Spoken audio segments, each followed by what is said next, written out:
What is up, everyone? Please take a second to hit that like button. The more likes that we get in a short period of time, the more people the algorithm will bring into the chat to come hang out with us and see what's going on. So please hit that like button. Let me know how you're doing. And happy freedom.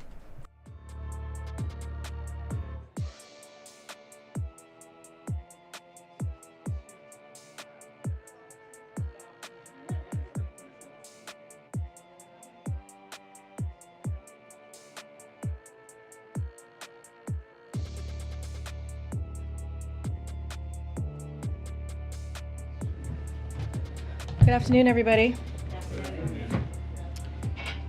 So as the president spoke to yesterday, the United States undertook a counterterrorism operation in Kabul, Afghanistan on Saturday. At his direction, the U.S. intelligence targeted and killed Ayman al-Zawahiri, al-Qaeda's leader. We know you have questions about this today, and so we wanted to make sure that we had John Kirby come back. He's going to talk about the specifics of that operation and the extension also of truce in Yemen, which is incredibly important, and any other foreign policy news of the day. With that, I give you John Kirby, National Security Council Coordinator for Strategic Communications. Thanks, Karine. There you go. Appreciate it. Prostitute. It's a Okay, as Karine noted, and you all have obviously been tracking the president's announcement yesterday that on the 30th of July, the United States undertook a precision counterterrorism operation in Kabul. They targeted and killed al-Qaeda's leader, Ayman al-Zawahiri. Zawahiri was the world's most wanted terrorist. He was Osama bin Laden's deputy during the 9/11 attacks and became his successor in 2011, following bin Laden's death during a U.S. counterterrorism mission. Zawahiri continued to pose an active threat to U.S. persons, interests, and national security. As President Biden has consistently said, we will not allow Afghanistan to become a safe haven for terrorists who might bring harm to Americans, to the homeland. We met that commitment. This action demonstrates that without American forces on the ground in Afghanistan and in harm's way, we still remain able to identify and locate even the world's most wanted terrorist, and then take the action to remove him from the battlefield. That is the definition, this mission, of when we talked a year ago, of over-the-horizon counterterrorism capability. What we did this past weekend is a perfect, clean example of what that capability looks like. Now on to Taiwan. As you have all seen, the Speaker of the House, Nancy Pelosi, arrived in Taiwan earlier this morning, East Coast time. As we have said, the Speaker has the right to visit Taiwan. And a Speaker of the House has visited Taiwan before without incident, as have many members of Congress over the years, including this year. Now, this trip was the Speaker's decision, and Congress is an independent branch of government. You all know that. We're obviously monitoring her travel, as we always do for members of Congress, and we've taken all appropriate measures to ensure the safety of her travel throughout the region. Let me be clear. The Speaker's visit is totally consistent with our long-standing One China policy.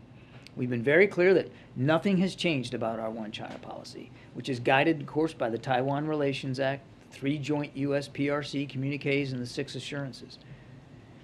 We've said that we oppose any unilateral changes to the status quo from either side. We've said we do not support Taiwan independence. And we've said, as I said again yesterday, that we expect cross-strait differences to be resolved by peaceful means.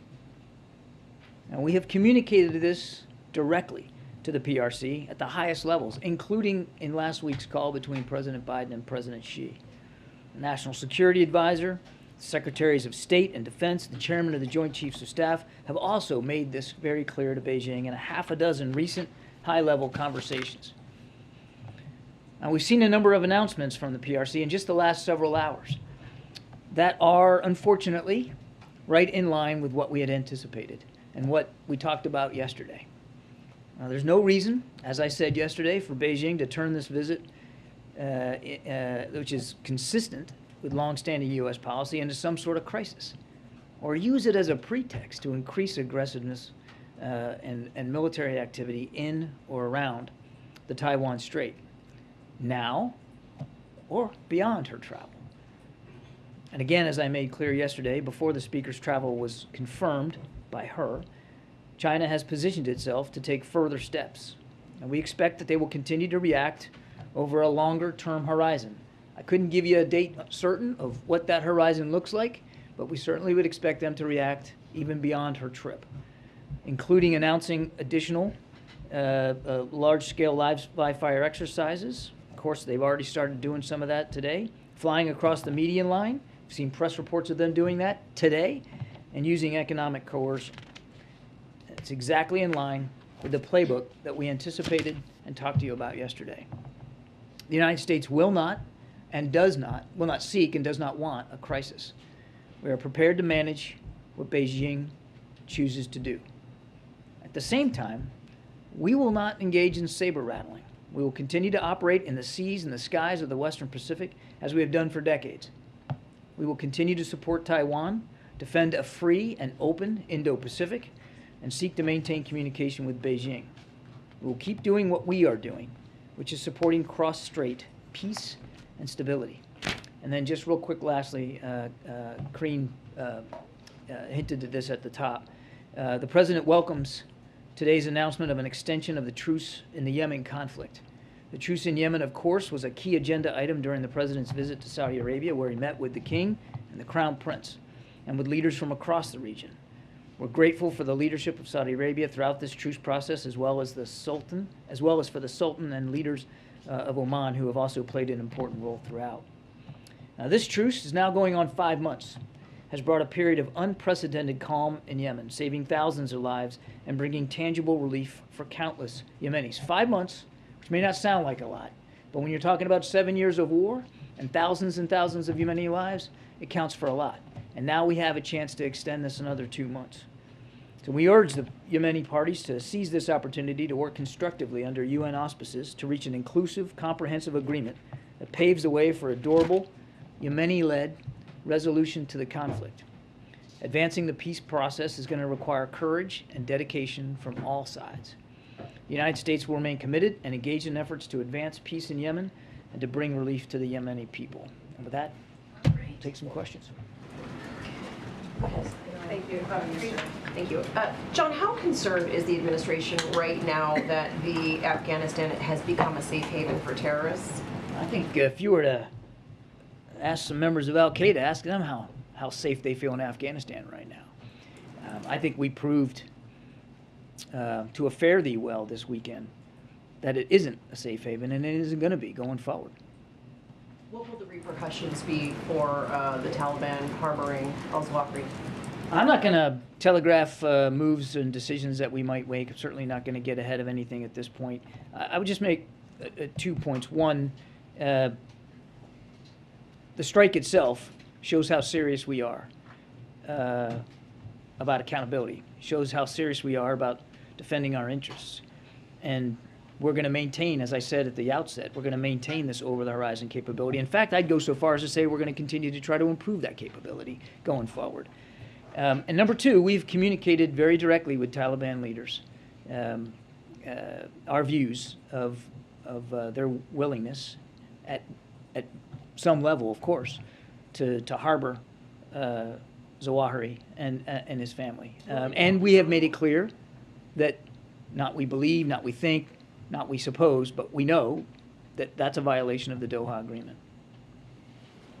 So obviously, John, just to follow up on that, clearly this shows accountability for Zawahiri and for al-Qaeda, wherever they are, as you got him in Afghanistan, but it doesn't show accountability for what the Secretary of State described as a gross violation of the Doha Agreement. So can you commit that there will be some act to demonstrate that they will be held accountable in some way? And how do you do that without it looking like, yep, we'll just take out one by one, you can keep allowing more in? Well, again, I'm not going to telegraph punches that haven't been thrown yet, or decisions that haven't been made yet. We're going to stay vigilant to the threat.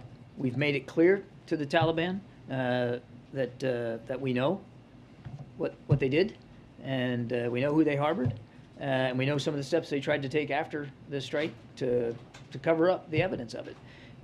So we're mindful of it. But I'm not going to get ahead of decisions, policy decisions that haven't been made. I mean, it's not that we take the Taliban at their word, but just indulge me for a second. They claim they want a relationship with the United States and with the West. They claim they want to open up and be part of the international community. They claim they want financing. That's exactly right, Peter. So if that's true, if that's what they really want, then it would behoove them to pay close attention to what we just did over the weekend, and to meet their agreements under the Doha Agreement. Without identifying them, how many other al-Qaeda individuals or leaders do you assess are presently living in Afghanistan? I'm not going to get into intelligence matters, Peter. We said even before we left Afghanistan last August that we knew al-Qaeda was present in Afghanistan in relatively small numbers, and we know that there are still some al-Qaeda fighters in Afghanistan. I would, again, without getting into classified information here, I would say the number's not very large, and that's core Al-Qaeda. There are also offshoots like ISIS-K, which we know are very active in Afghanistan and right now. The other thing that I want to say, and I know rightly we're focused on Afghanistan, but again, I want to take you back in time a little bit to about a year ago when we talked about this threat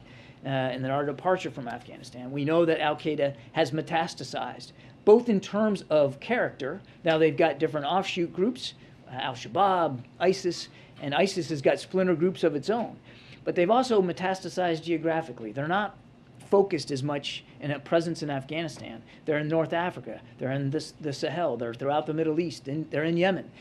So, I mean, there are other counterterrorism threats in other parts of the world. We're going to stay focused on them all. I get that we're focused on Afghanistan right now, but we're not taking our eye off the rest of the world either.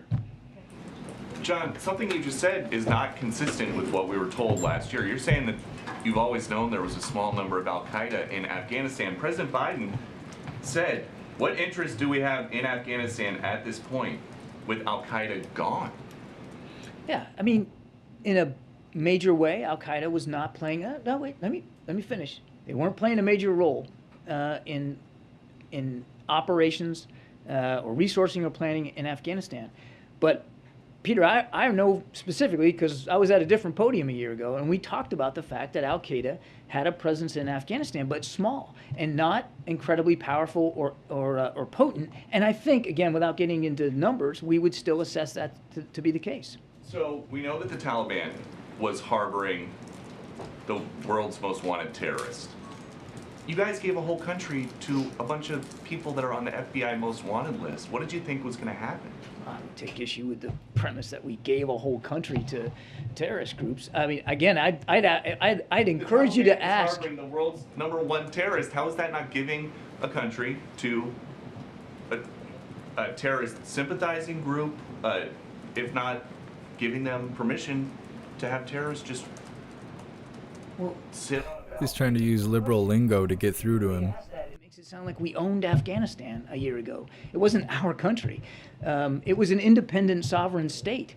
And the president made a bold decision to end a war that had been going on for 20 years because he believed then, and still believes now, that our national security interests are best met by meeting the threats of today, not the threats of 2001. And I don't whole war here, but obviously no one anticipated the Ghani government to fall as fast as it did.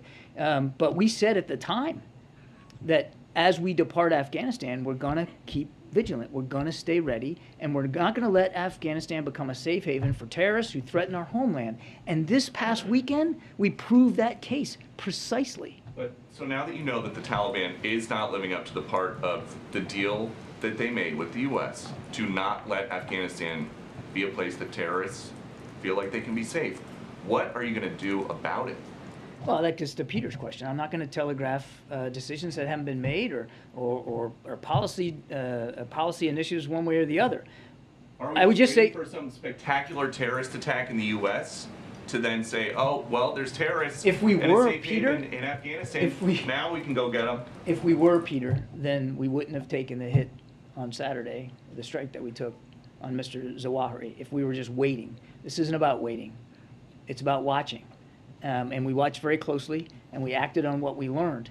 And I would go so far as to say not only the American people are safer as a result of President Biden's decision, but the rest of the world is safer. Does that mean that the threat from Al-Qaeda is over? No, of course it's not. Now, they'll have to make some decisions here, and we'll watch that too. And if we discern a threat to the American homeland again from them or any other terrorist group, the president will reserve the right to take that action again. We're going to go around. Thank you. John, now that House Speaker is actually in Taiwan, Can you give us a sense of President Biden's thoughts on the matter? Does he support that? And then secondly, what kind of lines of communication, if any, are ongoing today between the two governments? Well, I mean, you have the Speaker of the House that's in Taipei right now. Of course, she's going to be meeting with government leaders. We have stayed in touch with our Taiwan counterparts, of course, and we've stayed in touch with Speaker Pelosi's staff as she has progressed through this trip. Just to clarify, I meant with Beijing. I don't have any specific conversations with PRC leaders to speak to today, but we, as you know, we have an ambassador there, we have an embassy. I mean, we are in routine communication with leaders in Beijing, but I refer you to the State Department for anything that they might or might not have communicated. And then about President Biden, does he Look, support I said this yesterday. The president, as a former senator, fully respects the right and the prerogative, frankly, the responsibility of members of Congress to include the Speaker of the House to travel overseas. That's a different question, or that's a different response. And does he support her going? He respects the Speaker's decision to travel to Taiwan. Okay, Courtney in the back. Thanks. I wanted to ask about Ukraine, specifically the refugee situation. The president had committed to accepting 100,000 refugees from Ukraine, and I know that whole idea is that they would stay here temporarily for 2 years. Is the expectation that, or is that still the U.S. view that they should be here for 2 years, or would the president consider extending that, given that the war is ongoing and you don't know when people may or may not be able to return home? I don't have any policy changes to speak to today, so I mean, I can happily take that question or refer you to the State Department, but I don't know of any changes to the essential decision by the president to provide a place for Ukrainian refugees to come, even if it is just temporarily. I mean, what we've seen over the course of now almost 6 months of war is that a lot of Ukrainians who left in the early weeks are going back for various reasons. And in the early weeks of the war, we were seeing families cross the border, and then either the mom or the dad or both would drop the kids off with somebody and go right back in. So there's a strong desire by Ukrainians to be in their homeland, to be in their country, and we respect that. Would you have to ask Congress for the ability for them to stay longer? I won't get ahead of policy decisions that haven't been made yet. I mean, our commitment to supporting Ukraine has not changed. There's been no change to the president's commitment in this regard in terms of welcoming refugees, but I just don't have any changes for you today. Thank you. Mr. Kirby has already killed more than 200 people in Tanzania and in Kenya in 1998. And right now, even though the U.S. compensated U.S. citizens who were victims of those bombings, the people in Kenya and Tanzania, they've received nothing. What message do you have for them now that you've killed them? Yeah, I'd say the same thing I told Mr. Ducey here, that this is not just a good day for the United States of America, it's a good day for the world. Yeah, but I'm saying that the families of the victims of those bombings were not compensated by the U.S. What message do you have? I don't have any compensation policies here to speak to. Again, Mr. Zawahiri's death is good for everybody around the world. He was a killer, and it's a good thing that he's no longer walking the face of the earth. It also means that we're going to have to stay vigilant to this threat going forward. You say that the lives of Kenyan and Tanzanian don't really matter. Wow, I got to take issue with that. I did not say that, and I don't even know where you came from on that one. Of course, all lives matter. Ooh, he was asking where he came from. Racist. And I really, really take exception to the tone and the implication in that question. Of course, their lives matter. Every life matters, particularly a life taken so violently as by the hands of a terrorist. If those lives didn't matter, sir, we wouldn't have taken the action that we took this weekend. And if those lives didn't matter, sir, we wouldn't be staying vigilant to the threat going forward, which we will do. John, on Taiwan? Prostitute. Oh my gosh. But all the Nancys. Nancy squared. Second row, Nancy. John, was anything you saw today from China's response a surprise? I know that there were the drills and missile tests that Beijing announced that they would conduct. Was that what they've been warning about in private to the White House? I'm not going to talk about private discussions. What I would tell you is that what we've seen thus far, and she just arrived, is consistent with the playbook that we expected them to run, and we'll just keep watching it. It's one of the reasons why I came out here yesterday to sort of lay some of that out for you. So what we've seen so far, been pretty consistent. And is the president planning to speak with Speaker Pelosi after she leaves Taiwan, or when she gets back here to get a readout or a sense of that trip? I don't have any conversations that I could announce or speak to. Obviously, if he does have a conversation like that, I'm sure Karine would let you know. When it comes to Taiwan, it appears the retaliation has already begun. China banned exports from 100 Taiwanese brands. Are you concerned that Taiwan is going to end up paying too steep a price for this U.S. visit? There's no reason for that to happen, Nancy. As we said today and yesterday, no reason for China to take what is a perfectly legitimate and consistent travel by the Speaker of the House and turn it into some pretext for amping up the tensions or creating some sort of crisis or conflict. There's just simply no reason for that. And because she's not acting, we're not acting in any way inconsistent with the way we've been acting now for decades, since the Taiwan Relations Act was passed into law back in the late 70s. I can't speak for Chinese actions or Chinese decisions one way or another. We're going to continue to watch this and monitor this. I would just say that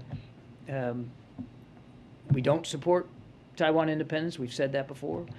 We do support Taiwan's self-defense in keeping with the Taiwan Relations Act. We're going to keep doing that, and we're going to keep working on revitalizing our alliances and partnerships in the region for a free and open Indo-Pacific. And what is this going to do to the U.S.-China relationship, which is already so fraught? I think the fact that the president talked to President Xi last week for 2 hours is an indication of how much the president understands and respects the consequential nature of this bilateral relationship. As I've said before, one of the most consequential, not just in the region, but in the world. And the president wants to keep those lines of communication open. It is particularly important to do that when there's times of tension like right now, to make sure those lines of communication remain open. So I would say, to answer your question, one, we don't want to see this spiral into any kind of a crisis or conflict. Again, we would say there's no reason to. Number two, we want to be able to maintain those lines of communication. But a lot of this is going to depend. Answering your question is going to depend a lot on how China behaves over coming days and weeks. Hey, John, We'll come to that. John, given the concerns you were just talking about with China's actions in response to this visit by the Speaker, the heightened tensions, the risks of provocations and the like, does the President believe that the Speaker's trip is a net benefit to U.S. national security interests or not? Look, the President doesn't typically comment on congressional travel. As I said, he respects her decision to go. And he believes it's perfectly consistent with American policy going back decades and supported by both parties. But does he believe it hurts U.S. foreign policy interests in the region? The President has already seen that Speaker Pelosi has already accomplished some important conversations on this trip with respect to foreign policy, with her stop in Singapore and Kuala Lumpur.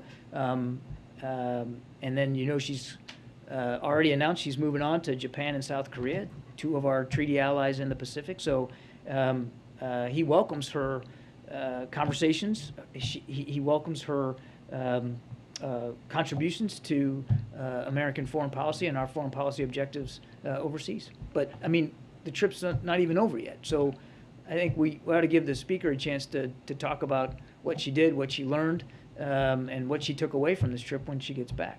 And then just back to the Zawahiri strike. You mentioned that you weren't going to telegraph the punches before they were thrown, but has the President decided that the Taliban should pay a price, or has he not decided that they should pay a price for harboring Al-Qaeda? I'm not going to get ahead of the President on this. I think the Taliban already has paid a price just in terms of the now very public acknowledgement that they were harboring Zawahiri and his family, and that the United States did exactly what the president promised we would do. Now, beyond that, I'm just not going to get ahead of the president or any decisions he might or might not make. The Taliban have a choice now.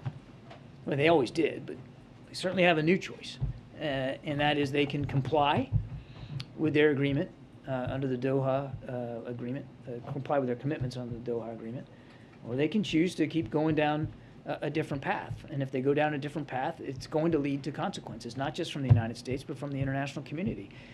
This is a group that says they want to govern, that they want legitimacy, that they want financing, that they want international support. And if that's true, then one would hope that they would behave in a manner consistent with those goals. Harboring Mr. Zawahiri and his family, and being willing to allow them to live in downtown Kabul, and then to try to cover up the fact that they were, seems inconsistent with those goals. Okay, Jeremy, and then we're going back to you. I have a question on Taiwan, but first on Zawahiri. Was Siraj Haqqani aware that Zawahiri was in Kabul? There were senior members of the Haqqani network that were aware. I'm not going to go any further than that. Okay, so you won't say if Siraj Haqqani himself was aware? I'm not going to go any further. You've held up this strike as a vindication of the U.S.'s over-the-horizon capabilities, but what makes you confident that you can maintain that capability and that this wasn't simply a one-off? I mean, to my knowledge, this is the first and only counterterrorism strike the U.S. has conducted since the withdrawal from Afghanistan. It's the first and only over-the-horizon counterterrorism strike we conducted in Afghanistan. That's what I'm sorry. Since then. But you remember we also killed Haji Abdullah in Syria using an over-the-horizon capability. So what gives me confidence is coming from a place of understanding myself from previous assignments, what our capabilities are in the region. And they're robust. We said that at the time. We've heard Secretary Austin say there's not a scrap of the earth that the United States can't touch if we need to. And that's true. And since last year, Jeremy, we have worked hard to try to improve those capabilities. Now, I'm not going to get into the details of how we're doing that right now, but we have. We've worked hard to make them more robust. And the process of improvement doesn't have a shelf life. There's no deadline on that. You constantly try to improve military capabilities, and particularly one in this realm. So, I mean, we can expect Al-Qaeda is probably going to behave a little differently now. So we're going to have to be mindful of that. So we're always going to be working to get better at it. And are you going to limit those efforts to targeting only the highest of value targets in Afghanistan? The president, I think, laid it out very clearly back then and then yesterday, that we're going to make sure that Afghanistan cannot become a safe haven for terrorists who want to attack or plotting to attack the United States of America and our interests. And then very quickly on Taiwan, what is the U.S. doing to prepare for any further Chinese action and particularly any military repercussions for Taiwan from China? Are we seeing any force posture changes in the region and anything else that the U.S. is doing to help Taiwan? I think you can understand I'm not going to talk about force posture or military movements one way or the other. Maybe we're a different podium. Yeah, nice try. No, I'm not going to do that. We take our security commitments in the region broadly very, very seriously. We have robust military capability, obviously available to meet those commitments. We're going to watch what happens here as closely as we can. The only thing that I will say, as I said at the top, is that we're going to make sure that Speaker Pelosi's trip, the whole trip, is safe and secure for her. Thank you. As you mentioned, we're seeing some pretty provocative stuff, unfortunately, from China, whether that's canceling food exports or planned military exercises. I'm wondering, given these developments, does the White House believe that it would have been better that news of Speaker Pelosi's proposed trip had not leaked last month? Would it have been better if this remained secret until she was on the ground? Look, it's hard to speak to leaks in this town and what effect they. I mean, you're asking me to sort of go back in time and sort of disprove a negative here. Look, the leak was certainly unfortunate. Wherever it came from, it was unfortunate. because the speaker, as we have said, Karine has said, and I have said, should be able to talk to her travel in her own terms. And you know, when she landed, she announced she was there. One more very quickly. House Republicans are already moving forward with legislation that they plan on proposing it that would create a sort of lend-lease program for Taiwan. Is this an overreaction? Is this something that perhaps heightens tensions at a moment when they should be mellowed? I won't speak to Congress and their motivations or whoever, and I'm certainly not going to talk about proposed legislation. I would tell you that it's time to wake up. I would tell you that there's been long-standing bipartisan support since the late 70s for the Taiwan Relations Act, both sides of the aisle, and that remains today. And we take our obligations under that act very seriously, which provides for a way, a method of assisting Taiwan with their self-defense. And so through I can't speculate about where this proposed legislation is going to go, and I'm certainly not going to offer an administration policy statement on it since it's simply proposed. But I can be certain, and it's important for everybody to understand how seriously we take our obligations under that Taiwan Relations Act, and we're going to continue to do that. I mean, even just under President Biden, you know, we've provided $1 billion worth of defense articles under the Taiwan Relations Act. So it's a serious commitment. Thank you, sir. Thank you, Karine. Thank you. Thank you, John. Sebastian. Yeah. So 2 questions, please. Can you confirm Chinese media reports that the U.S. ambassador in Beijing was summoned by the government and it was in the middle of the night? That's the Global Times is reporting that. We know that Ambassador Burns has had discussions with his Chinese interlocutors, but I'd refer you to the State Department in terms of being summoned in the middle of the night. Okay. And the other one, there was an interesting nugget in the middle of a latest Thomas Friedman column, which was ostensibly all about Taiwan, but he then mentions Ukraine, and there was an intriguing couple of paragraphs in there where he's supposedly quoting people from inside the administration telling him that, I can't remember the exact words, but it was essentially that there's less trust in Volodymyr Zelensky than is being reported, and that there's actually, I've got it right here, there is deep mistrust between the White House and President Volodymyr Zelensky. I'm only asking you because Thomas Friedman is obviously somebody who's read widely and supposedly has, you know, contact with people inside the White House. So. Yeah, the president has spoken many times to his admiration for President Zelensky's leadership and courage in this time of war. He has obviously spoken to President Zelensky personally many times, and he knows, understands the stress that President Zelensky and all the Ukrainian people are under, and that's why he has remained very committed to continuing to support Ukraine in their fight against Russian aggression. He has privately and publicly expressed that respect for President Zelensky and for the challenges that he and his fellow citizens are facing. In an effort to advance the public's understanding of what happened in the Zawahiri operation, can you explain that the Hellfire missiles apparently have these blades? Can you explain how operationally that worked, and to avoid civilian casualties, what the capabilities of those missiles are and how it all played out? No. All right. How about this one? Last night, a senior official was asked, to avoid any doubt being aired about whether, in fact, it was Zawahiri who was targeted. There's multiple intelligence sources, multiple methods. Is there anything you can tell us to avoid any doubt being aired about the fact that it was, in fact, Zawahiri who was killed? There's a limit to how much detail we can provide on this. I would tell you that it's a combination of visual evidence and evidence collected through other means that led us to the certainty before that this was the guy, and that led us to the conclusion after with a high degree of confidence that he was no more. Is it physical evidence?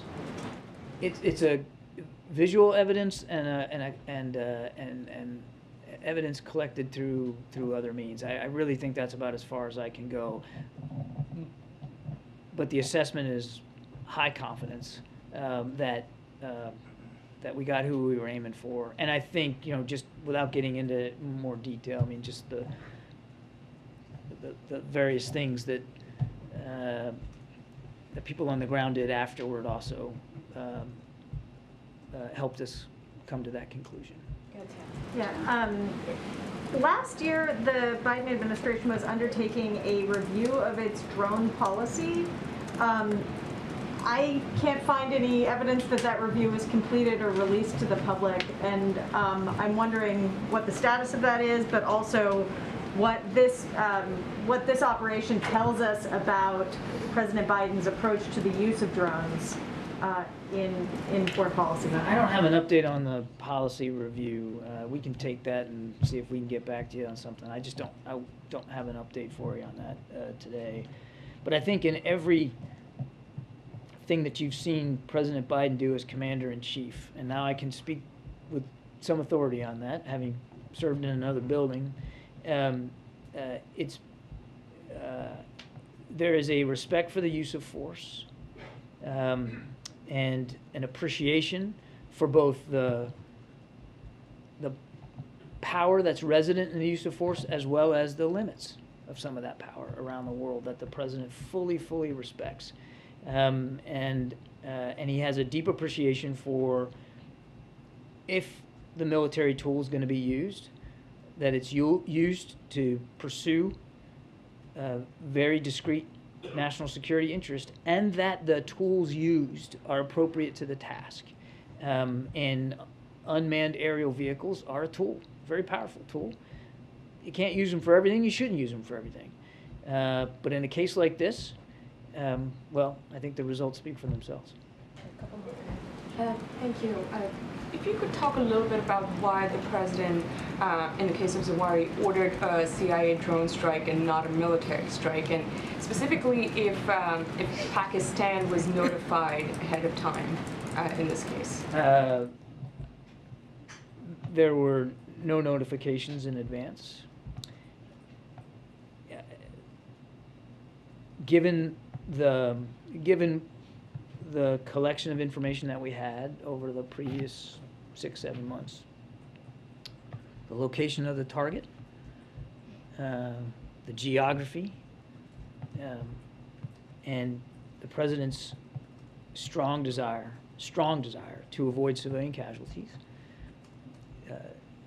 it was his decision that the best way to execute this strike was to do it with unmanned aerial vehicles. You might remember months ago when we launched another over-the-horizon counterterrorism strike in Syria against Haji Abdullah, that there was a blend. There was a use of actual American forces as well as unmanned aerial vehicles in support. So every case is different. Every mission is different. And back to the previous question, as Commander-in-Chief, the President takes a very discerning view about the use of military or any kind of what we call kinetic power and how that's applied. I'm not going to, again, speak to the units here or what personnel were involved in this, but this was done only with UAVs, and again, it was a result of a very careful, thoughtful, deliberate, I would say almost painstaking decision-making process led by the President and his national security team to make sure that the target was valid and that the tools to go after that target were the best ones. And again, I say the results speak for themselves. Zawahiri's gone, and nobody in his family got hurt. That having any kind of plausible deniability if the mission were to not succeed. I mean, was that even part of the calculation here? No. And a quick Question on the speaker's trip to Taiwan. I mean, I know you're saying everything China has done was largely sort of anticipated, but from all the reactions you have seen so far, are there any that have caused, are cause of concern for this administration? Look, I think just broadly speaking, it's concerning to see them react in the way they've reacted. There's no need for that. There's no justification to turn this into a crisis. So it's unfortunate that they have already chosen to act in ways we kind of predicted that they would. We would again remind leaders in Beijing that there's nothing unprecedented about this trip. I heard a Chinese spokesman earlier today was saying that it violates their sovereignty. There's no violation of sovereignty. The speaker going is perfectly consistent with other members of Congress going, as I said, including this year. So there's just no reason to amp this up. And we're not going to participate in that. As I said at the outset, we're not going to do saber rattling. We're simply going to do what we have to do to make sure that her trip is safe and secure, and that we can meet our security commitments in the region writ broadly, and also to make sure that we can keep those lines of communication open, because it's important, again, particularly when things are tense. So how should we interpret that in that case, John? Just a quick follow-up, if I may. How should we interpret in that case, the U.S. U.S. Navy parking warships to the east of Taiwan? How should we interpret, the Chinese warplanes flying over the line, divvying up the Taiwan Strait? Well, as a former naval officer, I can assure you we do not park warships anywhere, but we deploy them as appropriate. And I'm not going to speak to individual unit movements right now. We have the 7th Fleet is present in the Western Pacific, based in Japan. We have a lot of naval assets in the region, and they're constantly moving around, and they're constantly conducting operations and exercises, to include what we call freedom of navigation exercises or operations. Reaction to what is happening there? I'm not going to talk about force level movements with respect to this. James, are you ready? Oh, my goodness. Okay. Thank you. The floor is yours. Thank you. Admiral, one on Taiwan, if you would, and one on the Middle East very quickly. You keep telling us that U.S. policy hasn't changed and that the United States does not support an independent Taiwan. And yet, if we look at what Speaker Pelosi tweeted from the ground in Taiwan, her post actually states, quote, "America stands with Taiwan." We all know that Taiwan harbors ambitions toward independence. When the Speaker of the House says, "We stand with Taiwan, America stands with Taiwan," how can the Chinese construe that as anything else but that you're supporting independence? I'll let the Speaker speak for herself.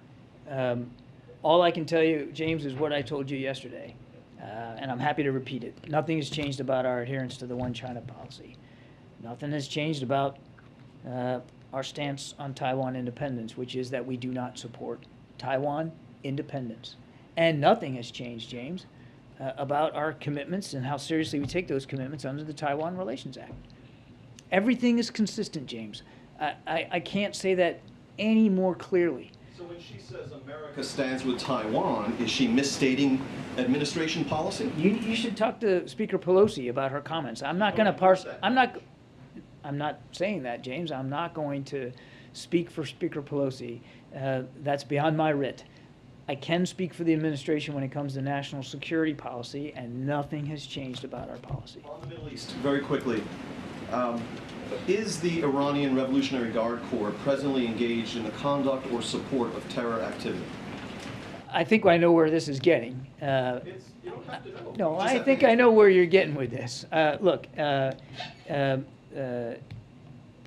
think the president's been very, very clear. Is it yes or no? Are they or are they not conducting or supporting terror activity? The Iranian state is a state supporter of terrorism, and they support terrorist networks throughout the region. And when asked if he would be willing to lift the FTO designation of the IRGC as a function of the negotiations with Iran over the nuclear deal, the president said no. But Are you able to say that IRGC supports terror operations? I think I've answered the James, question. We're moving on. We're going to do 3, you, and then. Which ones? Okay. We're going to do. You know who you're pointing at. I do not. I am so sorry. That's okay. Then we're going to go to Ed, and then we're going to end with Okay. How about me? Okay, Brittany Griner's trial in Russia resumed earlier today, and a sentencing is expected potentially by the end of the week. Considering the fact that Russia made that counter offer that the U.S. said was not a serious offer, how confident is the U.S. that they will take such an offer for a prisoner swap? And if they do not, has the administration already talked about other plans of action to bring her home? Obviously, we're not going to negotiate this thing in public, and I do appreciate the question, but we've made a serious proposal, made a serious offer, and we urge the Russians to take that offer because it was done with sincerity, and we know we can back it up. But I don't think it's helpful for Paul or for Brittany, for us from the podium to get into a back and forth with the Russians over what the negotiations might or might not look like going forward. Bottom line is, we want to see Brittany and Paul come home to their families where they belong, and the president takes that responsibility seriously, and so seriously, in fact, that an offer has been made, a proposal has been put forth to affect that outcome, and we urge the Russians to take it. And one follow-up, I spoke to Reverend William Barber of the Poor People's Campaign, and he said something that Reverend Al Sharpton has said, that a group of diverse religious leaders would like to take a delegation trip to Russia if such negotiations do not work, to bring Brittany home, to make some type of moral, compassionate, humanitarian, compelling argument to bring her home. Would the U.S. support a delegation trip if your negotiations were unsuccessful? Yeah, I don't want to speculate on a hypothetical here. I would just tell you that we are working hard, government to government, to get Paul and Brittany home. So much so that we did put forth a very serious proposal, and I think I'm just going to leave it there. Good, Ed. I want to ask you about oil.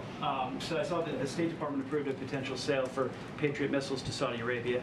The trip last month from the president between the king and the prince happened. So tomorrow OPEC decides to increase production or not. How confident are you that the Saudis will push OPEC to increase production? I won't get ahead of the Saudis or OPEC. I think you can understand I wouldn't speak to that.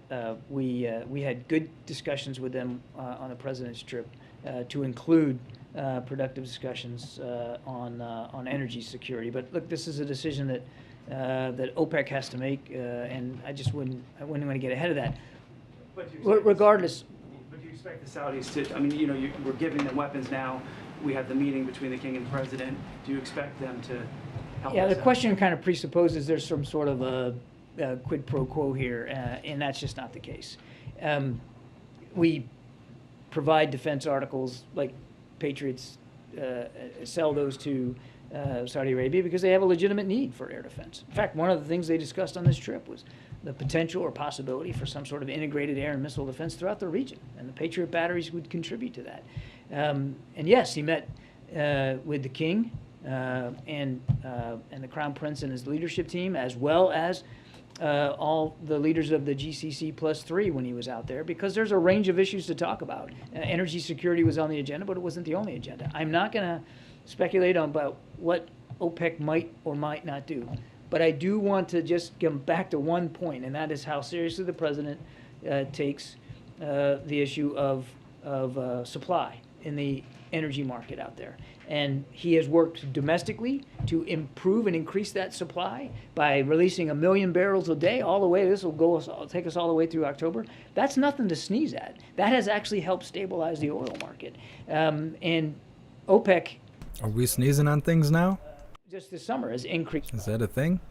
...their production for July and August already. And that has helped stabilize the market. And you're seeing the price now coming down, depending on which variant you want to look at. It's either $93 a barrel or it's $99. either way, it's come down here in recent days. That's all good. That's all goodness for the market because more supply means more stability, and it helps depressurize the prices, which then will get hopefully translated down to the pump. So the president's working hard here at home, increasing the numbers of permits that are out there. And he's certainly working hard on the world stage with world leaders to try to, again, help stabilize that market. Okay, we're going to take Tyler, and then the foreign pooler. We should take him as well since you're here. But Tyler, go ahead. John, just a quick question. Did the president alert former President Obama or Bush or Trump after the strike before he informed the public? President Obama did so when the U.S. killed Osama bin Laden. I'm wondering if there's any communication between the current president and his predecessors in the last. Tyler, I don't have. I'd have to go back and check. I don't know if there was outreach to former commanders in chief after the fact. There was no notifications to anybody before the strike. Come on, man. Yes, thank you. Do you believe that Afghanistan is now emerging as a safe haven for terrorists? No.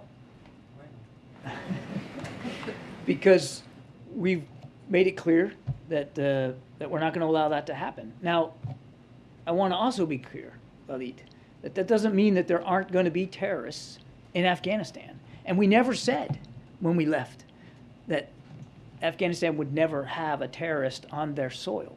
What we said was the Taliban agreed to not allow Afghanistan to become a safe haven for terrorists, particularly terrorists that would attack the United States. That was part of the agreement. And what the president said was he's not going to allow that, regardless of whether the Taliban meet their commitment. And he said that back then. We're not going to just take them at their word.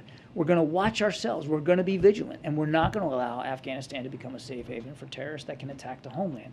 You shouldn't take away from the strike that every single terrorist, whether they're card carrying or not, is going to be the victim of an airstrike by the United States or anybody else. But if we have credible evidence that a terrorist operating in Afghanistan or anywhere else, and as I said earlier, the threat has metastasized well beyond Afghanistan, the president will take action to defend this country and the American people. Secondly, to what extent the Chinese actions last 1 week is impacting peace and stability in the neighborhood? I'm sorry, can you say that? To what extent the Chinese actions is impacting the peace and stability in the Indo-Pacific region? Well, it's certainly not helping. These actions that they've taken in just the last... Why was he getting bug-eyed while he was trying to enunciate? To increase stability and security. And again, as I said in my opening statement, we're invested in that peace and security and that stability. And we're not going to be saber-rattling, and we're not going to do anything to increase the tensions. We'd like to see the tensions come down. We'd like to see the lines of communication with Beijing stay open. Again, we reiterate, there's no reason, just no justification whatsoever for the tensions to amp up any more than they already are. Okay? Thanks, everybody. Thank you. Thanks for the time. Really appreciate it. Thank you. Thanks, guys. What do we need her for if he's answering all these questions? Prostitute. Okay. Now for the boring part of the news. Okay, so today HHS released a new report showing that the lowest number of Americans in history are uninsured. Today, just 8%. This progress did not happen by accident. More than 35 million Americans are enrolled in Affordable Care Act-related coverage. The highest total on record. That includes 21 million people who are enrolled in ACA's expansion of Medicaid, and 5 million more people have gained health insurance coverage since the beginning of the Biden-Harris administration, in large part because of the improvements to the ACA in the American Rescue Plan. In order to keep this progress moving forward, Congress should pass the Inflation Reduction Act, which will lock in an average of $800 per year savings in health insurance premiums for 13 million Americans and prevent 3 million Americans from becoming uninsured. Today, President Biden, as you all saw for yourselves earlier, joined Governor Gretchen Whitmer, members of the Michigan congressional delegation, and business and labor leaders to mark the signing of the governor's executive direction to implement the CHIPS and Science Act of 2022. This is just the first example of the federal-state partnership that will launch across the country as states leverage its once-in-a-century investment in their own states to bring in new projects and to create the project jobs. We will have, I know folks are wondering and asking, but we will have an announcement on the official signing of CHIPS and Science Act soon, which will lower the cost, as you all know, you've all heard us say, everyday goods, creating high-paying manufacturing jobs across the country, and strengthen our national security and U.S. leadership in the industries of the future. Lastly, a growing body, I'm sure you all saw, of economic experts have analyzed the Inflation Reduction Act and agree that it will lower cost, reduce inflation, and address a range of important and long-standing economic challenges. 126 leading economists, including 7 Nobel Prize winners, former Treasury secretaries, and a CBO director, and former CEA chairs wrote to Congress this morning endorsing the Inflation Reduction Act and calling for its passage. They wrote that these investments, and I quote, will fight inflation and lower costs for American families while setting the stage for strong and stable and broadly shared long-term economic growth, end quote. They note this package will, again, I quote, quickly and noticeably bring down healthcare costs for families and would be more than fully paid for, end quote. They also underline that the revenue raised to finance these investments would come exclusively from wealthy individuals and corporations. These are major priorities for the American people, including tax fairness, closing the tax loophole, as you heard us say, and where the president and congressional Democrats have a verified plan to fight inflation, congressional Republicans, on the other hand, are standing against these investments because they are more about protecting tax welfare for those who game the system than they do about curbing inflation.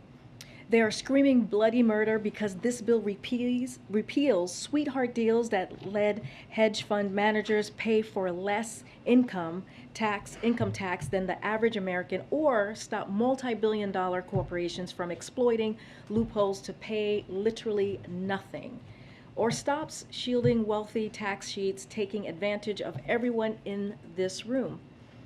As you all know, this year, congressional Republican like Rick Scott proposing raising taxes on about 100 million middle-class Americans. 100 million middle-class Americans.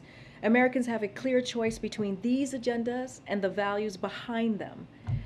Do we attack inflation with the Inflation Reduction Act, which we know works or will work? Or do we extend the pain of inflation like congressional Republicans are arguing for because they think it's more important to let the wealthiest Americans and big corporations take advantage than all of us, and then to cut costs for the middle class? That's what we're left here. Those are the choices that we have to make. Okay, with that, Zeke? Thanks, Karine. I'm getting work from some of your staff. You might have a bit of a hard out in that 15, 20 minutes or so. Yep. But there's 2 questions on the drone strike in Afghanistan, following up on some of John's answers earlier. Does the president believe that the strike against al-Zawahiri disrupted an active plot against the United States? And also, is the president, has he been briefed on any threats to U.S. interests at home or abroad in potential retaliation for taking out al-Qaeda's top leader? Look, the way I would just reiterate what John Kirby said up here. The president has consistently said that he will now allow Afghanistan to become a safe haven for terrorists. He has said that a year ago, and he continues, and we met that commitment. And what I will say is that we showed that without American forces on the ground in Afghanistan and in harm's way, we remain able to identify and locate even the world's most wanted terrorist and then take action to remove him from the battlefield. And that's what we did. That's what the president talked about yesterday, and that's the action that we took on Saturday. I'm not going to go into any intelligence previewing or hypotheticals or anything like that. All I can say is we took action. This is an operation, a counterterrorism operation, a precise counterterrorism operation that we took in Kabul, Afghanistan, as you know, on Saturday. And this is something that the president has said we would be able to have the capabilities of doing that over horizon approach, and that's what the president was able to do. We have to remember who he was. He was a emir to the Al Qaeda. He was someone that we were not able to get those 10 years that we did have troops on the ground. And when the president made that decision to stop this, to end a 20-year war that cost $2 trillion, that put American women and men in our military at risk, when he decided to do that, less than a year, we were able to get him. And so that's what matters. I can't get into any specific intelligence from here. And then the president obviously is still isolating with COVID in the residence. He was while this strike took place, and also when he authorized the strike last week. Can you provide a little bit of color in terms of how he was briefed on it? How the strike authorization was given? Was this all taking place over Zoom or secure video conference? Could he be in a situation where? So as you know, the president could be president anywhere, and as you know, he also, as you just mentioned, he's isolating in the White House residence, as he has been since he tested most recently from a rebound positive on Saturday, and so he's able to do these types of conversation with his national security team, clearly through secured lines, and that's what he was able to do. We have laid out the best that we can, right, to share with all of you the steps that were taken to make this decision. I believe it was July 25th where he actually gave the authorization to move forward. This has been weeks and months in discussion with his national security team, leaders from his national security team, to have this conversation. And as we all know, on July 20th, 10 minutes or so before the 10 p.m. hour, the action was taken that the directive that the president gave. Again, the president can work from anywhere, including the White House residence. That is always the case, and he has been doing the job for the American people 8 + 10 hours a day, as he has said to me many times during his isolation. Prostitute. Just quickly, Karine, the DOJ filed a lawsuit against Idaho for its near total abortion ban, saying that it violates federal law. I mean, does the White House have a comment on that? And is the president aware? Does he have any thoughts on this lawsuit?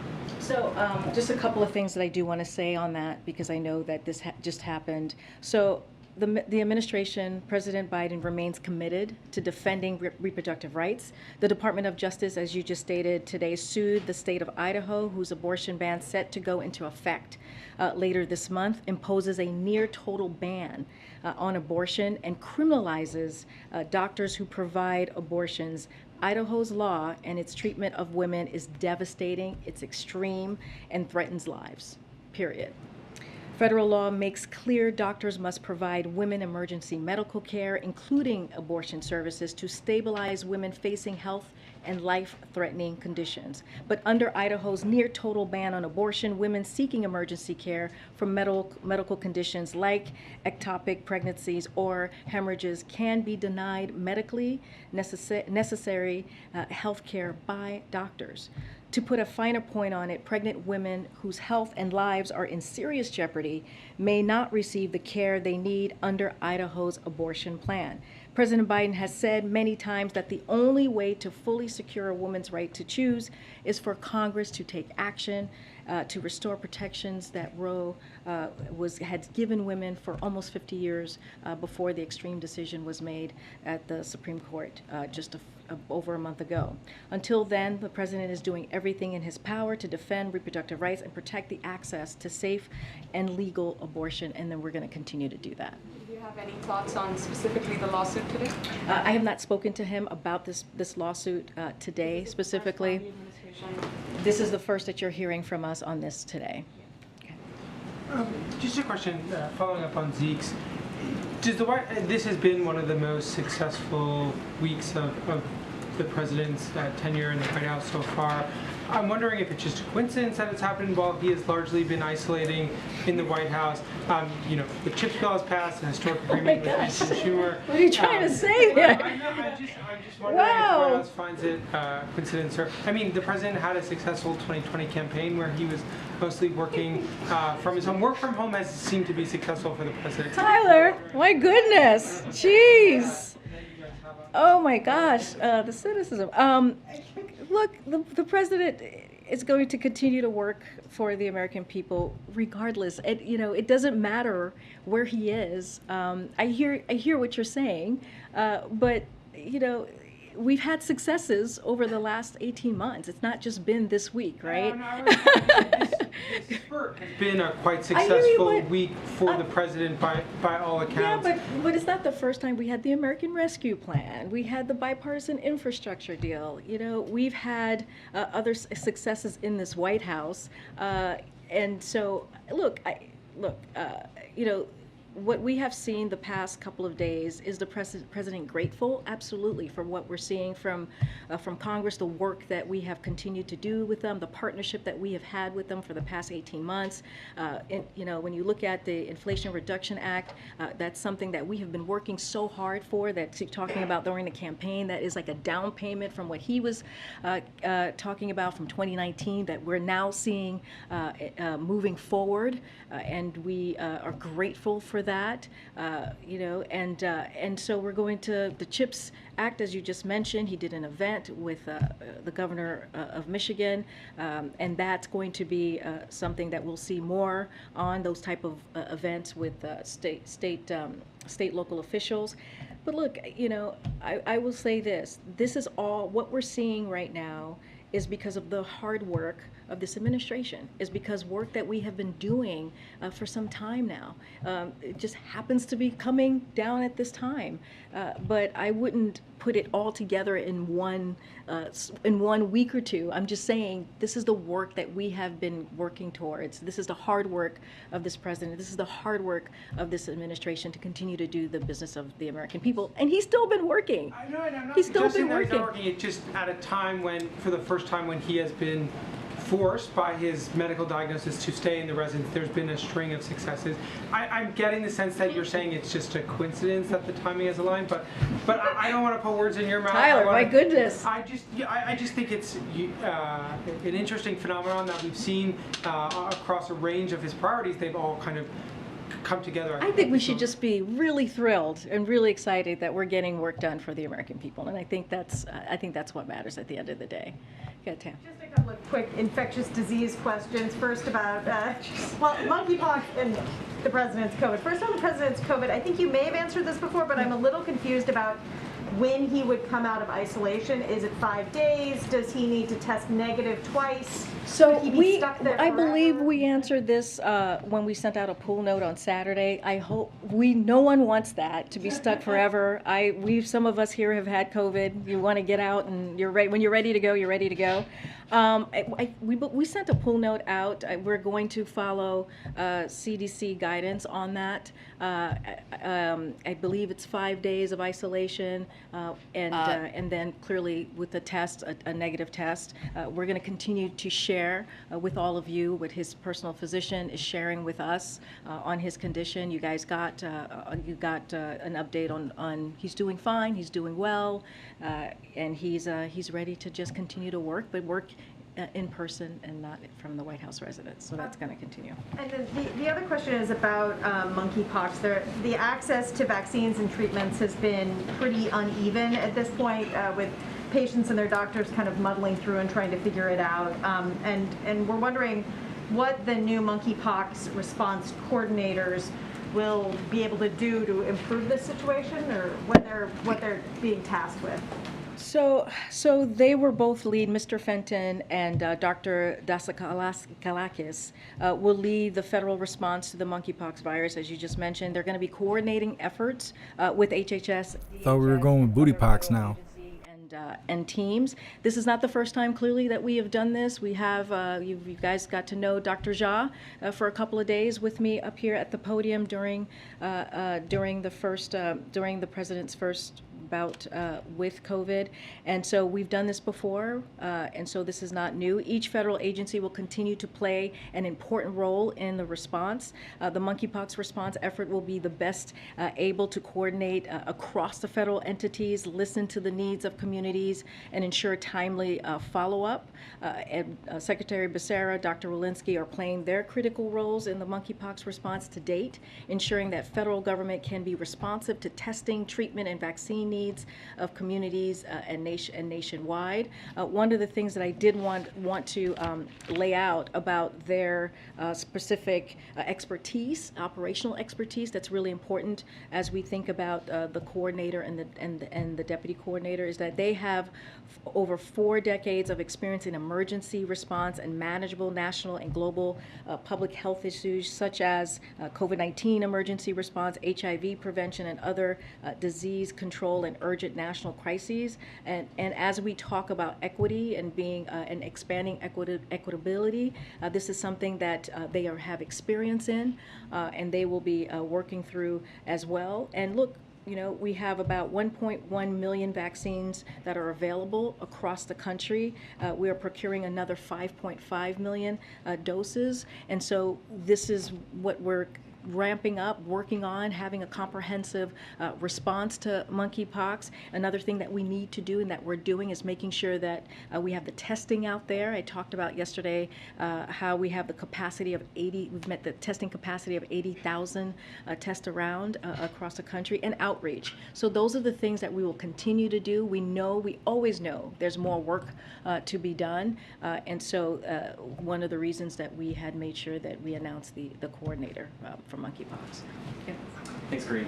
On the Inflation Reduction Act, is the primary aim of this legislation to reduce inflation or to fight climate change and reform the prescription drug pricing system? I think all of it. I don't think it's, I think we, you know, one of the things that the president has talked about, you've heard us talk about, is one of his economic priority is to lower costs, which is fight inflation. We see it in the name, Inflation Reduction Act, and we have heard, I just listed out 126 economists who agree with us that is going to lower inflation, and which is incredibly important. But we can't forget the historic investment to climate change, right? To fight the climate crisis, which is something that the president has been doing from day one. He's taken bold actions. He wants to make sure that we lower those energy costs for families, all connected. I think they're all connected. You think about the pharmaceutical drugs. This is also historic, as many you know, Democrats, including this president, has been fighting for a very long time to make sure that Medicare can indeed be able to negotiate and lower costs for our seniors.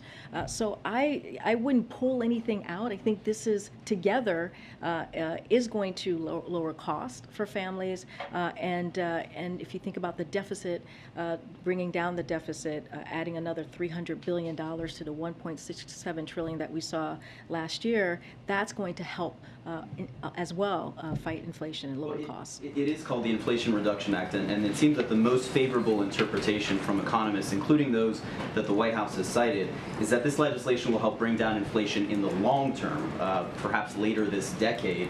But there's near universal agreement that this is going to do very little to actually bring down inflation in the near term, which seems to be when Americans would be looking for an Inflation Reduction Act to actually address inflation. You know, look, that is something that we disagree with, right? We think that this is going to have some effect for American families when you think about negotiating with Medicare, and so that it could lower cost for your grandparents, for people who are senior in your household that you're trying to help, and make sure that they're able to get that funding or those funds or pay for those chronic medicine. That matters. And so that is really important as well. There's going to be rebates for families so that they're able, as it relates to energy cost, it's going to matter as well. Those are huge. Those are incredibly big for families just across the board, especially in the middle class. And you think about congressional Republicans and their plan, it's the complete opposite. They are not interested in lowering costs. If they were, this is it. This is the bill that exists in the House right now, in Congress, I should say, in the Senate at the moment, that could do that. And they don't want to jump on board to help us lower costs for families. But do you have any evidence that this is going to lower inflation in the short term? Look, I just listed out 126 top economists who said that it's going to do that. I have They didn't say in the short term, they just said general. Well, I'm just saying that it is a step forward. We do believe that if you lower cost for Americans, that matters. That is incredibly important because when you think about inflation, right, you think about how it's increasing prices. Right?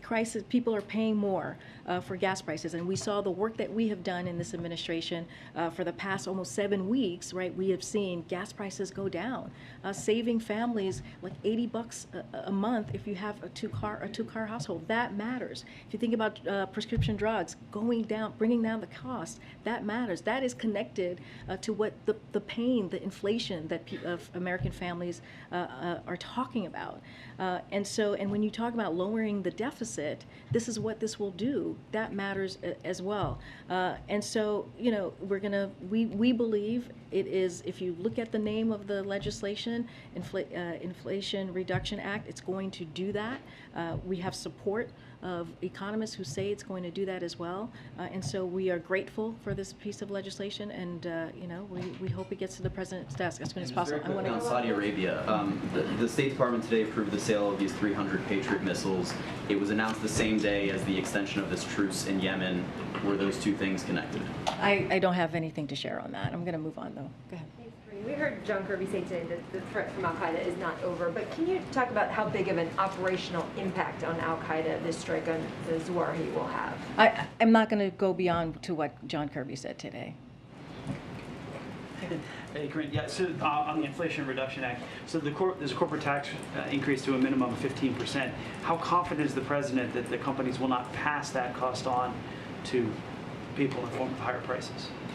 Look, the reason why we talk about we think the global minimum tax of 15 is, or the minimum tax, the corporate minimum tax of 15 is so important, is because you have 55 companies, corporate companies right now who pay absolutely nothing, who pay $0, and by doing this, we are fixing the tax loophole. It is important to do that. It is important to have a fairer tax system. And it is important to just for people to pay their fair share. We're talking about tens of billions of dollars of profit that we are seeing these companies bring in. And not paying a cent, not paying anything for it.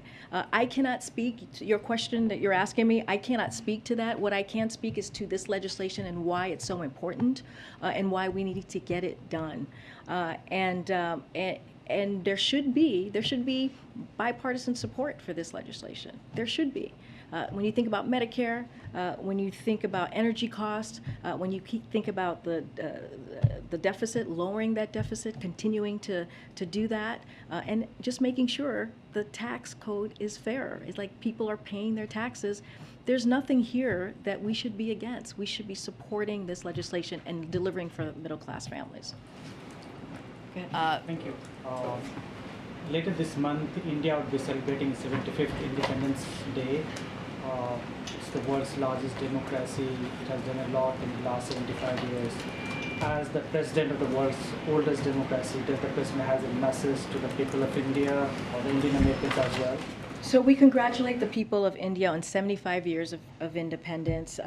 India's nonviolent freedom struggle was an inspiration to the world, and we hope that the next 75 years see India continue to prosper. This year, the United States and India also celebrate 75 years of diplomatic relations.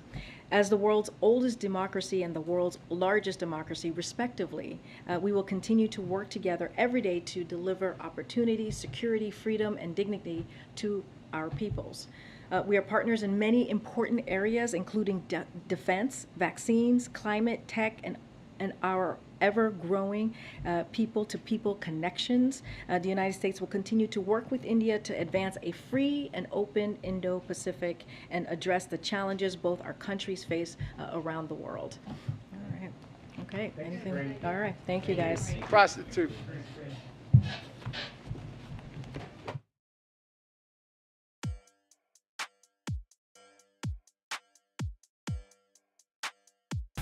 All right, hooligans. Well, that's that. Lying and crying from the White House. Let's get ready for the Pledge of Allegiance. While I'm getting everything set up, please take a second to find the Linktree link. All you mods on there, go ahead and post the link to help people in the chat.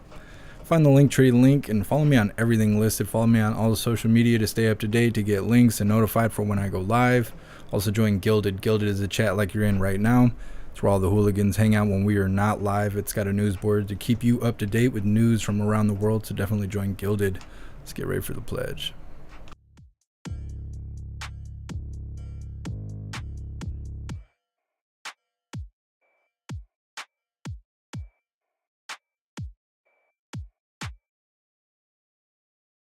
All right, hooligans, please join me for the Pledge of Allegiance.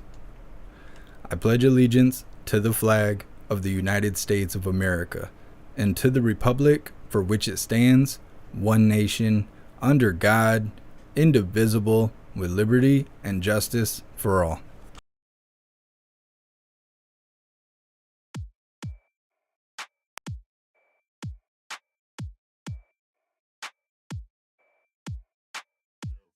All right, hooligans. Well, that's that. I don't think there's anything else from the White House today. Not unless they knock that bird out of the sky.